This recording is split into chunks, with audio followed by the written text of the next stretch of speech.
Latest updates ఎప్పటికప్పుడు పొందడానికి big TV WhatsApp channel follow అవ్వండి. లింక్ డిస్క్రిప్షన్ లో ఉంది. అదే అంటున్నా అంటే చాలామంది ఆయన రాముడిగా కృష్ణుడిగా ఒక మహానటుడిగా చాలామంది తెలుసు. ఆయన జీవిత చరిత్ర అంతా తెలిసిందని చాలామంది అనుకుంటూ ఉంటారు. కానీ ఆయన చివరి దశలో అంటే భారీగా మీరే దగ్గర ఉన్నారు. ఒక్కసారి గుర్తు చేసుకుంటే ఏమనిపిస్తుందమ్మా? అత్యంత విషాదం బాబు. అది నిజం చెప్పాలంటే అది ఎప్పుడు తలుచుకున్న నా గుండె పగిలిపోతూనే ఉంటుంది. నేను ఎటువంటి పరిస్థితుల్లో ఆయన జీవితంలో ఒక అడుగు పెట్టాను మీ అందరు మీరు చిన్నపిల్లలు, కానీ మీ పెద్దవాళ్ళందరికీ తెలుసు. ఆయన పెరాలసిస్ స్ట్రోక్ వచ్చి లేవలేని పరిస్థితుల్లో నన్ను పెళ్లి చేసుకున్నారు. మరీ 10 లక్షల మంది జనం ముందు అనౌన్స్ చేసి మళ్ళీ నన్ను పెళ్లి చేసుకున్నారు ఆయన. అట్లా చేసుకున్న తర్వాత ఒక 6 నెలలు నేను మర్చిపోయి సేవ చేశాను ఆయనకి. పూర్తిగా తిరిగి ఆయన కోలుకొని ఎలక్షన్లో తిరిగేంత వరకు కూడా దాని వెనుక ఎంత కృషి చేశానో, ఎంత సర్వీస్ చేస్తే మళ్ళీ ఆయన తిరిగి నిలబడగలిగారో ఇక్కడ అర్థం చేసుకోవాలి. నేను వచ్చేటప్పటికి ఆయనకు ఆస్తులు లేవు, పిల్లలకి ఇచ్చేశారు, ఎప్పుడో ఇచ్చారు. 82లోనే ఆయన పార్టీ పెట్టినప్పుడే తన ఆస్తులు మొత్తం కూడా పిల్లల పేరు రాసేశారు. అందువల్ల ఆయనకు ఆస్తులు లేవు, అలాగే అధికారం లేదు, ఓడిపోయి ఉన్నారు. తర్వాత ఆరోగ్యమూ లేదు, మళ్ళీ లేచి తిరుగుతారో లేదో కూడా తెలియని పరిస్థితి. అయినా ఒక విపరీతమైన ఒక కృష్ణుడికి మీరా ఎంతటి భక్తురాలో అంత భక్తిభావంతో నేను ఆయన జీవితంలోకి వచ్చాను. అడుగడుగున ఈ పార్టీకి కూడా సాయం చేశాను. ఈ పార్టీ పుట్టినప్పుడే నేను కూడా పార్టీలో జాయిన్ అయ్యాను. ఎప్పుడో నేను వేరే చోటు ఉండి కూడా నేను జాయిన్ అయ్యి పార్టీకి సేవ చేశాను. నేను అంత అభిమానంతో ఆయన జీవితంలోకి వచ్చి చివరికి ఆయన పార్టీని కూడా నేను నిలబెట్టాను, గర్వంగా చెప్పగలను. 258 సీట్లు గెలిచిందంటే తెలుగుదేశం పార్టీ 94 ఎలక్షన్లో మేమిద్దరమే కదా క్యాంపెయిన్ చేశాము. ఇంకొకరు రాలేదు కదా, మూడో మనిషి లేరు కదా.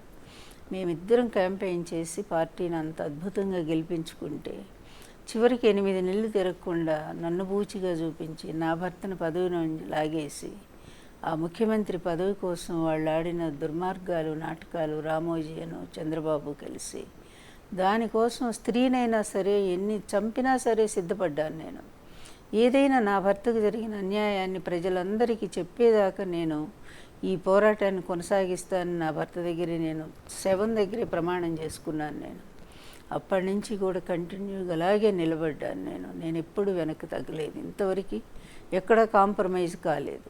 అంటే ఎందుకు నిజంగా మీరు అన్నట్టు ఎన్టీఆర్ చరిష్మాతోని మీరిద్దరుతో ప్రయాణంలో చాలా ఎక్కువ సీట్లు వచ్చినాయి. అంటే ఎన్టీఆర్ లక్ష్మీపార్వతి పార్టీగా ఎందుకు ఆ చరిష్మాని క్యారీ చేయలేకపోయారు? ఎందుకు ఆ రాజకీయ దీన్ని నిలబెట్టుకోలేకపోయారు?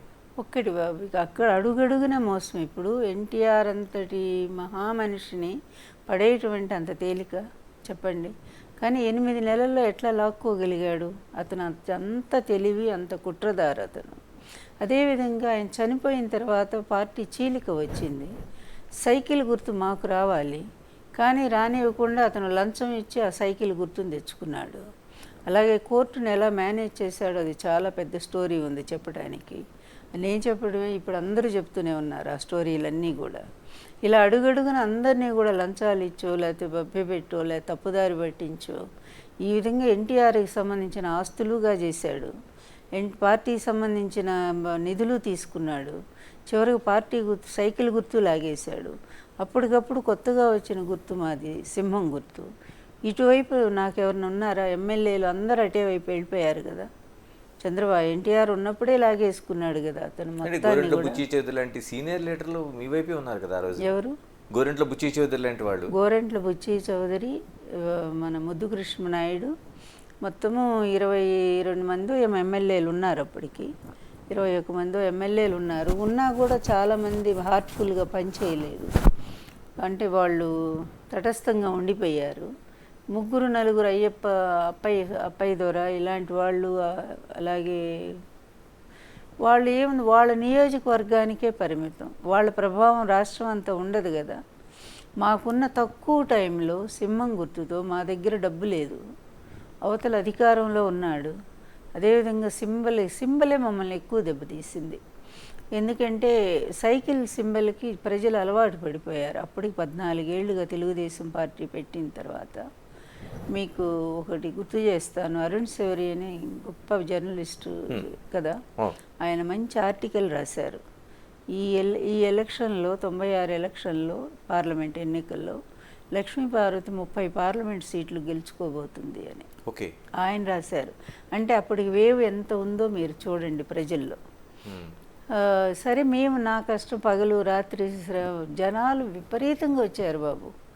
ఇప్పుడు జగన్కి ఎట్లా వస్తున్నారో ఫస్ట్లో ఎన్టీఆర్ గారికి ఎలా వచ్చారో నా టైంలో కూడా 96లో చూడండి పగలు రాత్రి తేడా లేకుండా లక్షల జనం రోడ్ల పక్కన. నేను ఎంతవరకు అడ్రస్ చేయగలిగానో అన్ని ఓట్లు పడిపోయినాయి. ప్రతి నియోజకవర్గం 1,00,000 ఓట్లు వచ్చినాయి. నాకు కూడా దాదాపు 13% ఓట్లు అంటే చూడండి అప్పట్లోనే ఏమీ లేకుండా, గుర్తులేదు ఏమి లేదు. తర్వాత పార్టీ ఎందుకు ఓడిపోయిందని చెప్పి సర్వే వచ్చింది ఢిల్లీ నుంచి. సర్వే వచ్చి ఖమ్మము ఇట్లాంటి ప్రాంతాల్లో వాళ్ళు సర్వే చేస్తే వాళ్ళు ఏం చెప్పారంటే మేము లక్ష్మీపార్వతమ్మకి ఓటేసామన్నారు. ఓటేసి అది ఎట్లా ఏ గుర్తుకు వేసారు అంటే సైకిల్ గుర్తుకు వేసాము. అంటే అక్కడ కూడా మోసం చేశారులే వీళ్ళు. నా వెనకే సైకిల్ని పంపించి మా ప్రచారం వెనకే సైకిల్ గుర్తు పెట్టేవాళ్ళు. జనానికి ఎలా ఉంటుంది, ఈ సింహం ఎక్కల సైకిలే ఈమెదే అనుకున్నారు. వాళ్ళు చెప్పింది కూడా ఈ ఎట్లా లాజిక్ బాగానే ఉంది. భర్త గుర్తు భార్యకి వస్తుంది కదా, ఓకే అట్లా వేసామని అది ఢిల్లీ సర్వేనే రాశారు. ఆ విధంగా మేము నష్టపోయాం తప్ప నా మీద ప్రజలకు అభిమానం లేక కాదు.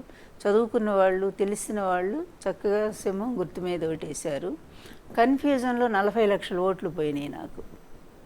అదే అసెంబ్లీ అయితే మాకు బాగుండేది. ఒకేసారి పార్లమెంట్ రావడంతో దెబ్బతిన్నాం.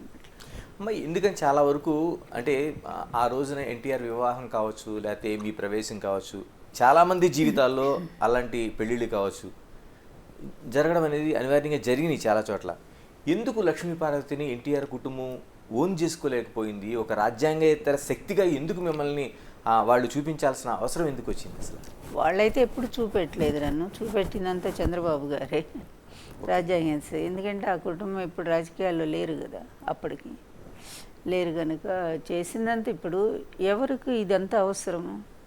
నన్ను ఎంతగా చెడుగా చూపిస్తే వాళ్ళకి అంత మేలు జరుగుతుంది కదా. అది ఎందుకోసం అనేది సెప్టెంబర్ 1 చంద్రబాబు ప్రమాణ స్వీకారంతో తెలిసిపోయింది ప్రజలందరికీ కూడా.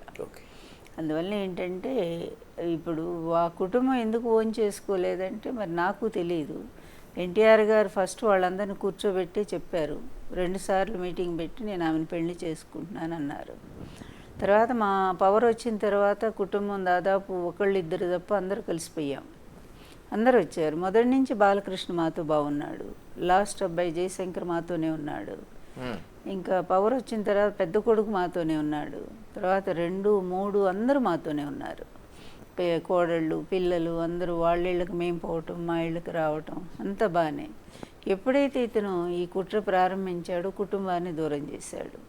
ముఖ్యంగా అతని భార్య ఉంది కదా భువనేశ్వరి, అలాగే పురంధరేశ్వరి, వీళ్ళకి జలస్సు.